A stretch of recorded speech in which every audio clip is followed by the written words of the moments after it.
What's up, everybody? Phil M MMA is back. More action, more interviews. Make sure you guys please subscribe, turn on notifications.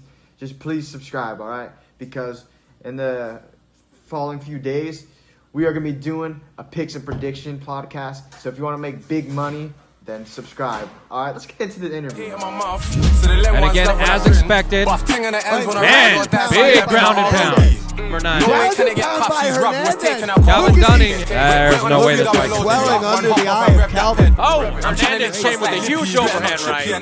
Jake, he's in a half guard position. Good head kick attempt. Oh, spinning back. Whoa. Whoa. And they're finishing strong.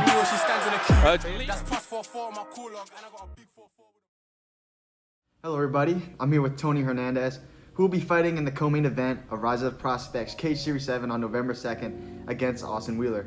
If you need tickets, you can buy them from Tony or from riseoftheprospects.com. But anyways, Tony, how are you doing, man? Oh, man, I'm doing good, feeling great, having a good time. Yeah, that's good to hear. I heard that you just, you moved down from Flagstaff to Phoenix, right?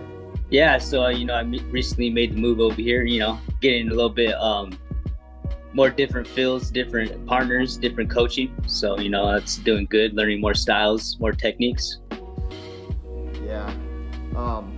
Have you been just looking around through different gyms and just trying to find one that fits you? Yeah, so I just been, freaking bouncing around gyms, kind of being, kind of like a gym rat, running around these gyms. And, I think I'm gonna be over here at UKF for a little while, man. These guys were real welcoming, and, I like their style, and they welcomed me in pretty nice. So I'm over here with UKF now, man. So it's going good. It's always good to find a gym that fits you the best. One thing I found interesting when I was watching your fights is how in some of your fights you take a very grappling heavy approach, and then others you seem to implement your striking a lot more. So in your upcoming fight with Austin Wheeler, what is your game plan, and then how do you see the fight playing out? Shoot, man, I think it's gonna be a good match of styles. He's gonna try to come out here and slug it out, and that's what the crowd likes. So we might have to give them what they like. So you know what I mean? It's gonna be a good time, man. Just go out there and have some fun. Yeah. Are you gonna point to the center of the ring in the last 10 seconds? I don't know, man. I mean, I was thinking about that. I might have to. You know what I'm saying? See his stuff coming. Just mix it up in there, man. It's gonna be a good time. I know he's gonna be trying to slug it out, and me too. So excited. It's gonna be a fun fight. I'm excited for this one. Me too, man. Yeah. All right. So moving on. When you were first starting out in MMA, what inspired you to start training, and how did you first get into the sport? Man, I was just, growing up, I used to watch the Rocky movies and the blood sport movies, and I just kind of always looked up to those type of guys. And my dad was real heavy on the being tough mindset when I was a child. And, he kind of instilled that in me growing up. And with the wrestling growing up, I feel like that's the mindset I have going into all these matches, so just going there with a tough mindset, and I feel like my odds stack up pretty good, against anyone. So that's awesome, man. Is there a specific fighter maybe, or a moment that made you that helped you inspire you? Shoot, man. There's a lot of guys out there, man. There's new guys that I get inspired by. There's old guys. Shoot, John Jones was up there, there's a lot of guys, man. There's guys that aren't even well known that are up there for sure. You know what I'm saying?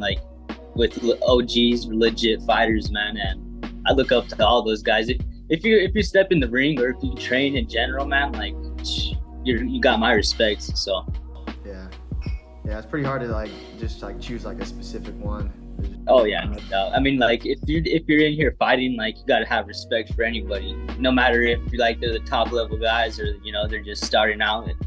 And I just freaking am excited for me, just getting in there and doing my part to the process, man. Giving back to the community. So I want to go in there and just show that it's possible. Anybody can do it, man. It's not like you don't have to be like someone special to go out there and scrap it out. You know what I'm saying? I mean, we all bleed and we all poop the same anyways. So it's like you can't really put your like you like with the fight, man. Like, no, you don't know who's gonna freaking win. You know, like anybody has a chance at winning. That's a beautiful thing about it. You know what I'm saying? Yeah, that's cool to hear, man. And Tony, you're really young in your MMA career. You're just starting out. But like, what do you say are your long-term goals in this sport? Shoot, and right there on your chest, right there, the UFC, man. That's long-term, right there, man. I want to, make a living out of this. You know, I mean, shoot, that's the ideal. That's the end goal. Make a living out of it. You know, like one day when I get my chance, maybe be the champ. You know, one of these days, man. Like. If you don't want to be the best at something, then I wouldn't even do it in the first place. You know what I'm saying? Yeah. Just keep working hard, stay focused, man. I believe in you. All right. Thank you, man. Appreciate it. Yeah. And finally, right before we end, are there any sponsors or like members of your team that you would like to shout out or give a shoot, man? I just want to thank all my friends and family for being there and supporting me, man. Freaking, it's not easy. My kid and my lady, they freaking got to deal with me leaving all the time, and just thankful for them and thankful for my family, and most importantly, thankful for God, man, because like I wouldn't be nothing without him. He's the one that guides me, and you see me slipping my punches in there and doing my thing, but it's not even really me. It's like just what God wants me to do. So that's what I'm in there and I'm doing what he wants me to do. So all right, that's cool to hear, man. Hey, thank you so much for doing this interview with me, and good luck at your next fight. Thanks, boss. You have a good one. Yeah, you too.